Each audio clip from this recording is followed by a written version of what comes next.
이 좌우로 한번 인사하겠습니다. 우리 송구영신 예배 때도 인사했지만 못 본 분도 있으니까요. 예, 새해 복 많이 받으십시오. 예, 해피 뉴 이어. 새해는 더욱더 건강한 그리고 복된 한 해가 될 수 있기를 바랍니다. 오늘 읽어주신 본문의 말씀을 중심으로 야곱의 새 출발이라는 제목으로 함께 은혜 나누기를 원합니다.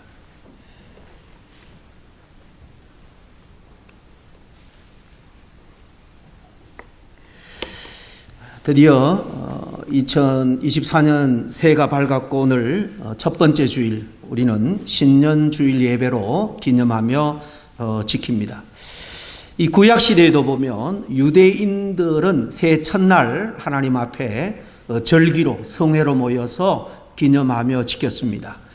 유대 달력으로는 바로 7월 첫째 날입니다. 이 날을 나팔을 불면서 모두 성전으로 모여서 하나님 앞에 예배하고 제사 드리고 그리고 토라 하나님의 율법의 말씀을 함께 듣고 마음을 다지며 새해를 시작을 했습니다. 그래서 이 날을 나팔절이라 그렇게 부릅니다.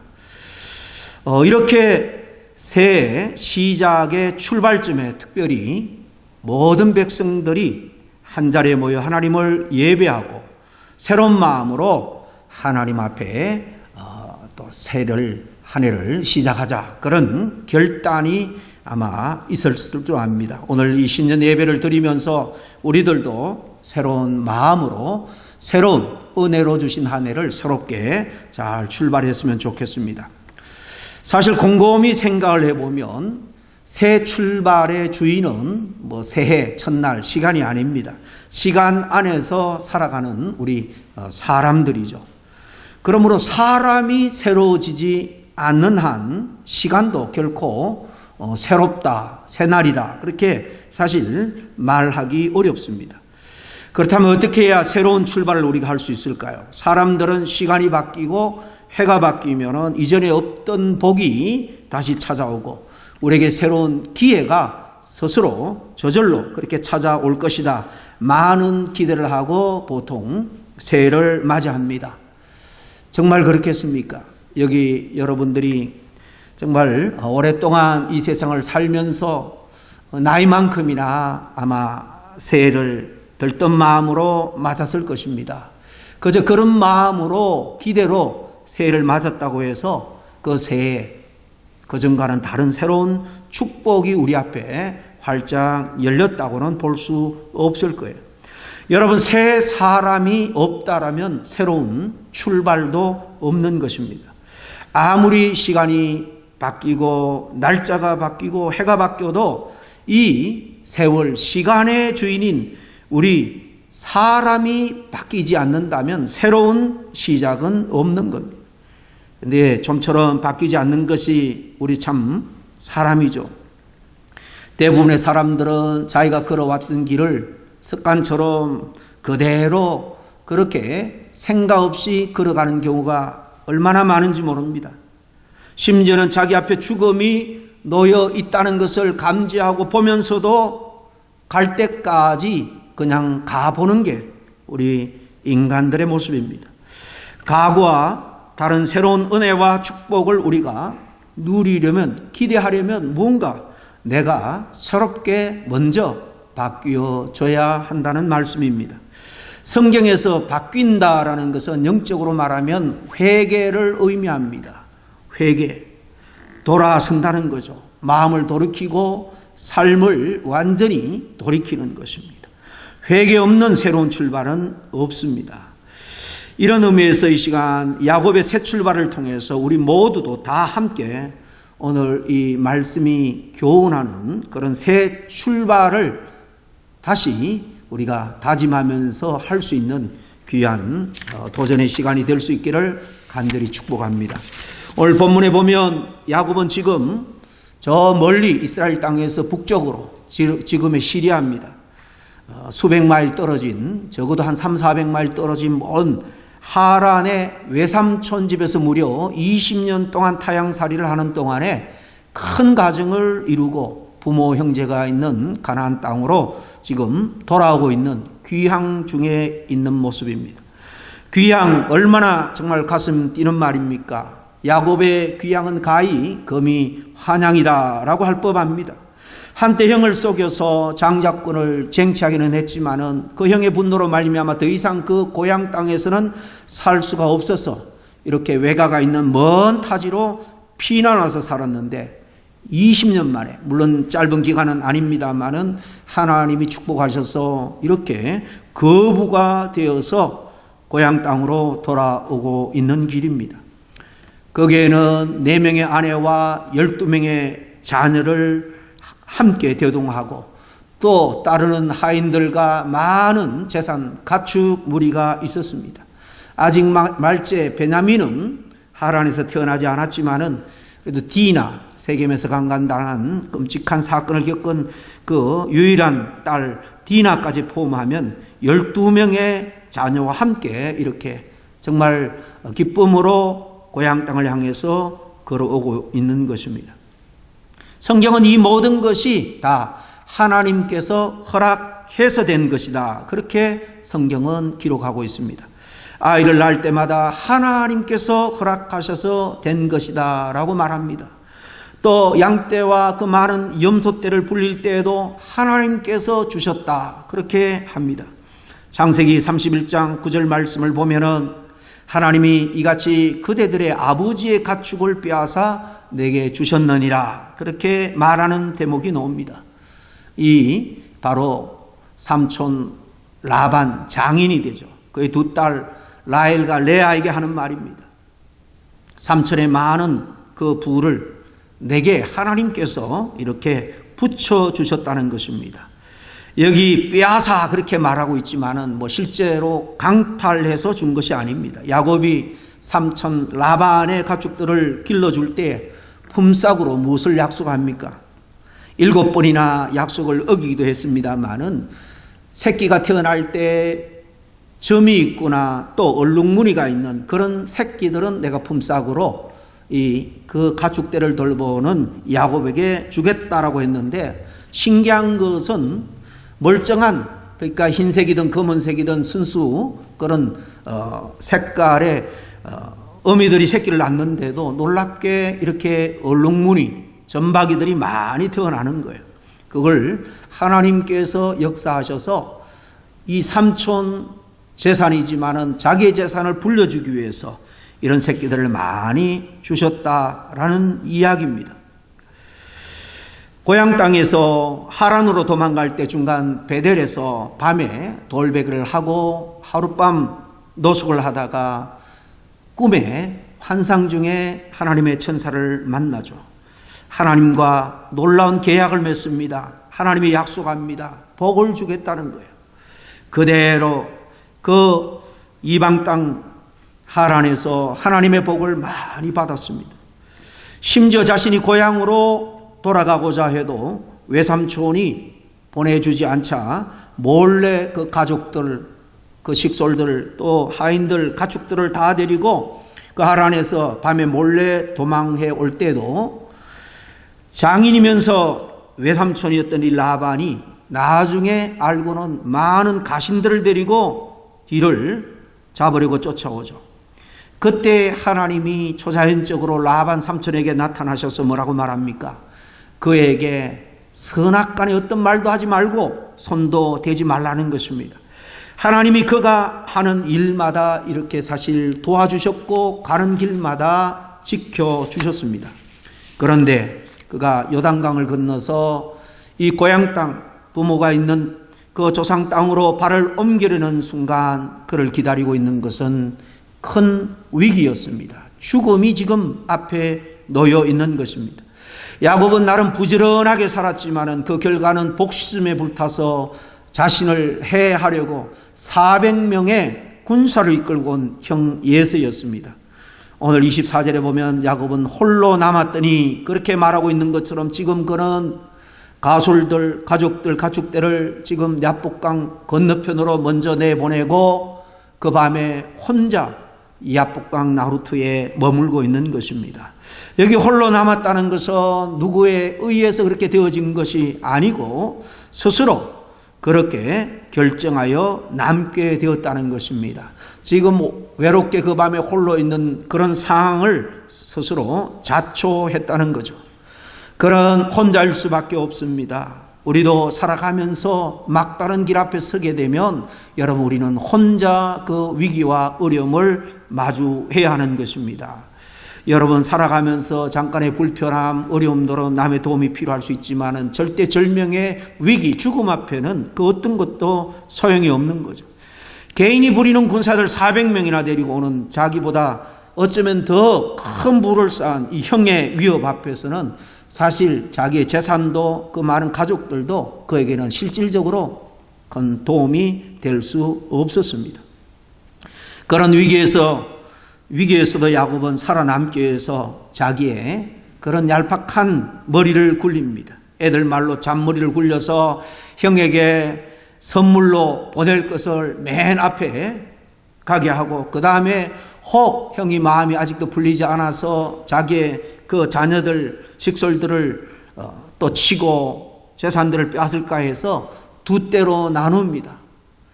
특별히 그 몸종으로 왔던 빌라 실바에게서 낳은 아들, 그리고 그 중에서 좀 허약한 짐승들을 일대로 보내고, 그 다음에 자기가 사랑하는 아내에게서 얻은 귀한 자녀들, 또 귀한 가축들을 그 다음으로 보내서 만약에 일대가 공격을 당하면 피할 수 있는 기회를 얻을 수 있도록 그렇게 모든 머리를 짜서 행동을 한 것을 보게 됩니다. 어쨌든 다 야복강을 건너 보내고 홀로 지금 그 나루테에 남아있는 것입니다. 야곱은 자기가 할 수 있는 온갖 수단을 다 동원했음을 알 수 있습니다. 오늘 본문 앞에 나오는 이야기들이 바로 그런 이야기입니다. 그래도 죽음의 위험을 피할 수는 없었습니다. 이것이 그동안 그가 정말 노력한 인생의 결과라는 사실이에요. 무엇이 야곱을 이처럼 비극적인 상황으로 몰아넣었을까요? 잘 아는 것처럼 야곱은 어릴 때 팥죽 한 그릇에 굶주린 형 에서에게서 장자권을 빼앗다시피 샀습니다. 엄마와 공모해서 아버지 이삭을 속여서 축복권도 또한 가로챘습니다. 그 후로 그는 성성장구했습니다. 세상의 눈으로 보면 정말로 그는 축복을 많이 받은 사람처럼 보입니다. 하지만은 형의 장자권을 산 것은 그렇다 손치더라도 아버지를 속여서 축복을 받은 것은 무엇으로도 변명할 수가 없는 악한 그런 속임수 행동임에 분명합니다. 그럼에도 불구하고 하나님은 베델에서 그를 만나 주셨고 그와 언약을 맺습니다. 앞으로 내가 너를 가는 곳마다 지켜주겠다, 보여주겠고 안전하게 이 땅으로 돌아오게 하겠다는 약속이었습니다. 특별히 창세기 28장에 나오는 그 베델에서의 하나님과 맺은 언약에 주목할 필요가 있습니다. 하나님이 일방적으로 야곱과 언약을 맺었습니다. 28장 15절에 보면 내가 너와 함께 있어 내가 어디로 가든지 너를 지키며 너를 이끌어 이 땅으로 돌아오게 할지라 내가 내게 허락한 것을 다 이루기까지 너를 떠나지 아니하리라 약속합니다. 하나님의 언약 방법은 일방적입니다. 야곱이 하나님의 이런 보호와 축복을 받을 어떤 조건이 있어서가 아닙니다. 일방적인 선언 형식으로 약속을 맺습니다. 하나님이 아무런 조건 없이 야곱에게 은혜를 사실 베푼 겁니다. 그런데도 이 야곱은 그 앞에서도 머리를 굴립니다. 세부조항도 청부할 수 없지만은 그는 하나님 앞에 흥정을 합니다. 그 내용이 그 이어 20절과 21절에 나옵니다. 야곱이 서운하여 이르되 하나님이 나와 함께 계셔서 내가 가는 이 길에서 나를 지키고 먹을 떡과 입을 옷을 주시어 내가 평안히 아버지 집으로 돌아가게 하시면 여호와께서 나의 하나님이 되실 것이요. 그렇게 하나님으로 섬기겠다는 거예요. 조건을 내겁니다. 하여튼 그에게 그 축복이 이루어지는 것은 시간 문제였습니다. 일방적인 하나님의 약속이고 하나님은 신실한 분이기 때문입니다. 그럼에도 불구하고 그는 계속해서 자신의 성공에 대해서 스스로 집착합니다. 방법과 수단을 가리지 않습니다. 사실 태어날 때부터 어떻습니까? 형에게 뒤지 싫어서 형의 발꿈치를 잡고 태어난 사람입니다. 청년이 되어서는 형 예스가 이방 여인과 결혼함으로 말미암아 결국은 장자권을 잃을 수밖에 없습니다. 그저 조상 아브라함의 하나님, 아버지 이삭의 하나님, 그 부모들처럼 잘 믿고 따랐으면 조부 아브라함처럼 거부가 되도록 하나님이 축복해 주시고 하나님이 높여 주실 것이 분명합니다. 그러나 베델에서의 하나님의 놀라운 이 약속에도 불구하고 그는 하란에서 20년 동안 하나님과 아무런 상관이 없는, 하나님이 전혀 없는 그런 삶을 살아갔습니다. 하란에서 20년간 살아가는 동안 하나님은 그 약속을 사실 충실하게 지켰습니다. 위기 때마다 지켜주셨고 또 자식의 복도 주셨고 재물의 복도 많이 부어주셨습니다. 그러나 그는 한 번도 그는 하나님의 이름을 부른 적도 없습니다. 더더욱 하나님 앞에 감사의 제단을 쌓은 적도 없습니다. 아이가 태어날 때마다 하나님께서 주셨다라는 이 고백은 사실 그 삼촌 라반의 자녀 아내들이죠. 라헬과 레아의 고백입니다. 또 그 아내들에게 하나님이 그들의 아버지의 재산을 빼앗아 내게 주셨다, 하나님이 주셨다라는 고백도 이 하란에서 도망해 나올 때에 동료하는 그 아내들을 마음을 안심시키기 위해서 한 말이었습니다. 사실 그가 그 큰 부를 이룬 것을 보면은 사실 삼촌의 가축대를 치면서 하나님께서 이렇게 7번이나 품삯을 약속을 라반이 어겼지만은 계속해서 하나님이 이 야곱의 재산이 될 그런 얼룩지고 아롱진 그런 새끼들을 하나님이 많이 주셨는데도 불구하고 그는 인간적으로 더 많은 그런 자기의 몫을 챙기기 위해서 나무 껍질을 벗겨서 그 나무가 이렇게 얼룩얼룩하게 만든 것을 짐승이 새끼를 뵐 때 보게 하면 그런 영향을 받아서 새끼를 낳는다, 그런 풍습이 있었는지 그런 방법까지, 인간의 방법까지 다 동원해서 어쨌든 그는 거기에서 큰 부자가 됩니다. 그는 하나님 없이 자기 욕심, 자기 욕망을 실현하기 위해서 20년 동안 무슨 일이든 다 했던 그런 사람인 것을 알 수가 있습니다. 그 결과로 자기가 판 함정에 스스로 빠져 헤어나오지 못할 상황에 지금 있는 것입니다. 아무도 그를 20년 동안 복수의 칼을 갈고 지금 그 분노 가운데 찾아온 에서의 손에서 건져낼 수 있는 그 누구도 없습니다. 야곱 스스로 이 문제를 해결할 수 없음을 잘 아는 상황이었습니다. 절망적인 상황이었습니다. 그래서 일부라도 목숨을 건지기 위해서 깨를 내어 때를 또 만들어서 차례대로 보내고는 그 밤에 혼자 하나님 앞에 엎드려 온갖 고민과 근심 속에 있는 것입니다. 여러분, 우리가 풀 수 없는 문제는 아무도 풀 수 없습니다. 그러나 오직 하나님만이 풀 수가 있는 것입니다.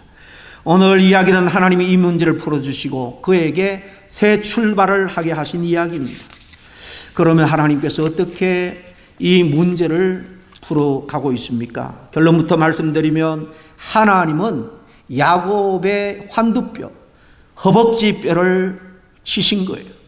왜 그를 이렇게 쳐서 평생 절뚝발이로 만든 걸까요? 왜 하나님의 아들을 위기에서 그저 기적적으로 건져주시지 않았을까요? 그때 야곱을 안전하게 구해주셨다면 그는 진정 변했을까요? 그때 구해주셨다면 그의 미래는 정말 하나님과 더불어 사는 삶, 그래서 하나님의 은혜를 계속해서 누리는 행복한 삶을 살았겠습니까? 계속해서 하나님 없이 속이는 자로 살지 않았을까요? 오늘 24절 말씀을 다시 보겠습니다. 야곱은 홀로 남았더니 어떤 사람이 날이 새도록 야곱과 씨름하다 그랬습니다. 여기 어떤 사람은 하나님께서 보낸 천사들입니다. 천사가 야곱과 단지 씨름했다 이렇게 언급되어 있습니다. 우연히 이 천사가 거기 있었겠습니까? 그러나 하나님의 약속을 우리가 생각해 보면 하나님은 언제나 야곱 곁에 계셨던 겁니다. 그러나 야곱은 자신과 씨름하며 사느라고 옆에 계신 하나님을 볼 여유가 없었습니다. 근데 그는 천사와 날이 새도록 씨름을 했다. 그렇게 또 기록합니다. 생사를 걸고 밤이 맞도록 끈질기게 천사를 붙들고 늘어졌다는 것입니다. 지금 그는 생사의 기로에 섰음을 깨달은 거죠. 이제 하나님의 도우심 밖에는 아무런 해답이 없다는 것을 알고 끈질기게 매달린 것입니다. 천사가 떠나려 했지만 놓아주지 않자 그의 허벅지 관절을 쳐서 부러뜨립니다. 그리고는 그에게 새 이름을 줍니다. 이제 야곱이라고 하지 말고 앞으로 너는 이스라엘이 될 것이다. 이스라엘로 불려질 거라는 것입니다. 이스라엘, 하나님이 다스린다라는 의미입니다. 하나님이 보호하신다는 의미입니다. 지금까지는 하나님 없이 살았던 인생이라면 앞으로 하나님이 너를 보호할 것이다. 하나님이 너를 다스릴 거다 하는 것입니다. 새 이름을 주신 것은 이미 하나님의 능력이, 하나님의 은혜가 그에게 임한 것입니다. 허벅지 간질을 부러뜨린 다음에 새 이름을 주셨습니다. 여러분, 물론 이런 일 없이 이스라엘로 야곱에서 탈바꿈이 되었다면 얼마나 좋았겠습니까? 그러나 육신에 장애는 입었지만은 그는 영원한 사망 권세에서 하나님의 은혜를 입고 약속의 아들로 나머지 영광 가운데 살아가게 된 것을 우리가 기억해야 됩니다. 여러분, 왜 허벅지 관절을 부서뜨렸을까요? 그것은 바로 엉덩이 뼈입니다. 이 허벅지와 엉덩이 연결되는 관절인데요. 이것은 야곱을 지탱해 주는 자기 힘의 바로 근원입니다. 기초입니다. 자기의 계획, 자기의 욕심, 자기 힘으로 살아왔던 그 근본을 하나님이 꺾은 것입니다. 야곱은 무너졌습니다. 야곱은 세상적으로 말하면 이제 죽었다고 볼 수 있습니다. 속이는 자, 협작꾼, 권모술수로 살아가던 이 야곱은 죽었습니다.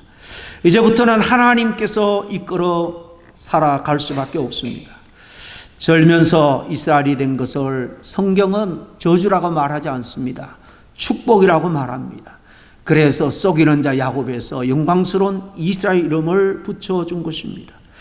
이 사건이 야곱의 새로운 인생을 만든 것이죠.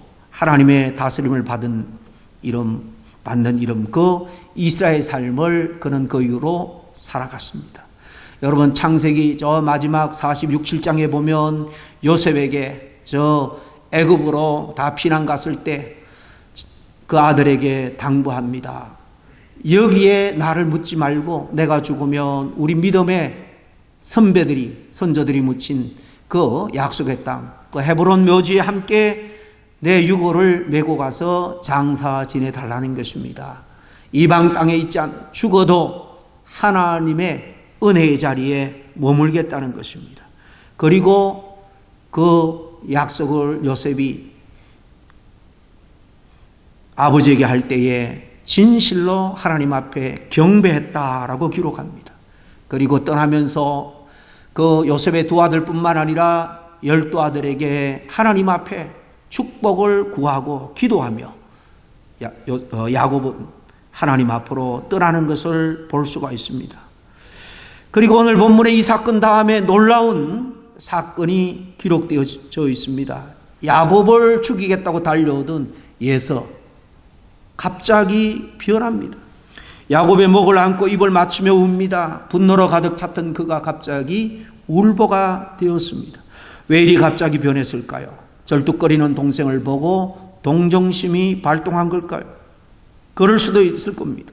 20년 동안 복수의 칼을 갈아왔다면 절뚝거리는 그 모습만으로 그 마음이 안쓰러워서 다 풀렸다라고 이해하기에는 사실 다 납득이 되지 않습니다.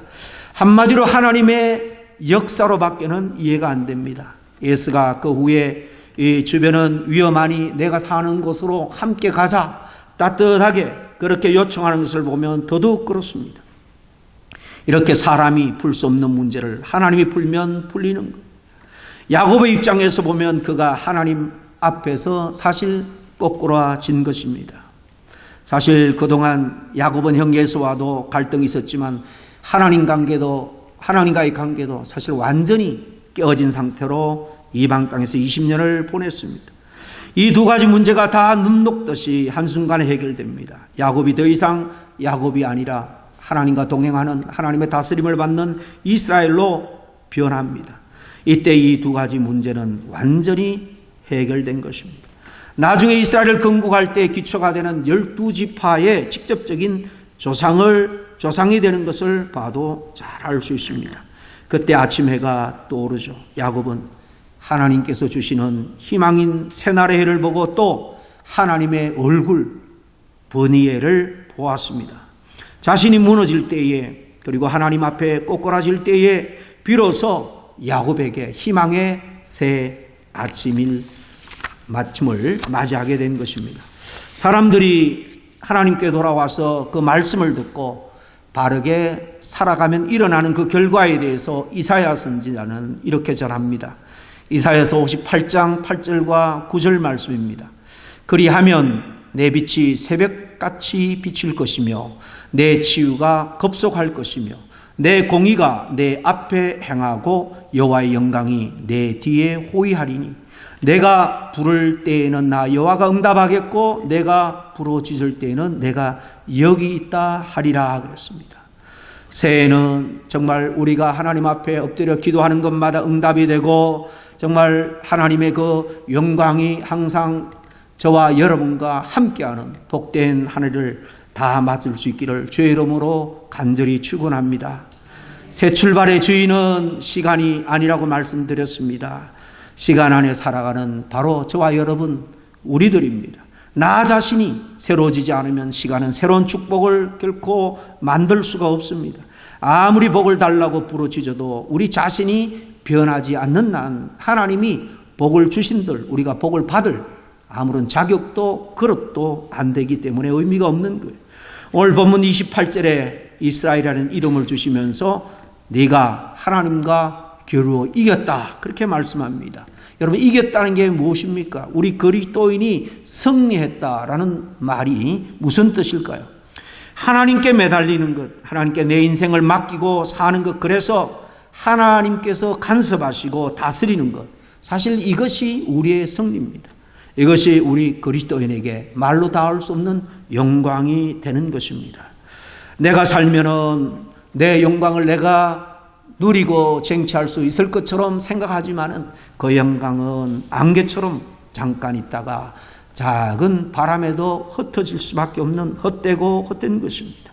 하나님이 우리에게 영광을 주실 때 그 영광은 우리에게 영원한 영광이 될 겁니다. 그리고 자신의 못난 자, 욕망, 가면으로부터 승리했다는 것입니다. 누가 승리자입니까? 자신을 죽일 수 있는 자가 승리자입니다. 누가 이스라엘입니까? 하나님께 무릎을 꿇어서 매달릴 수 있는 사람, 두 손 들고 하나님 앞에 온전히 항복할 수 있는 사람, 그가 바로 이스라엘입니다. 새로운 해를 맞아서 야곱처럼 정말 하나님 보시기에 합당한 새 출발로 이스라엘의 삶을 365일 남은 한 해 내내 정말 감사와 기쁨으로 살아갈 수 있는 여러분 다 될 수 있기를 주의 이름으로 간절히 축복합니다. 기도하겠습니다. 하나님 아버지, 주님의 은혜를 감사를 드립니다. 하나님께서 우리에게 건강 주셔서 2024년을 기대를 가지고 맞이할 수 있도록 인도해 주시니 감사합니다.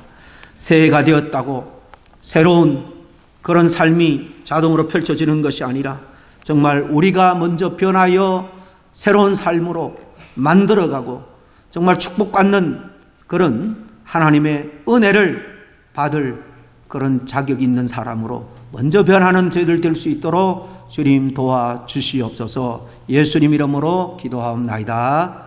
아멘.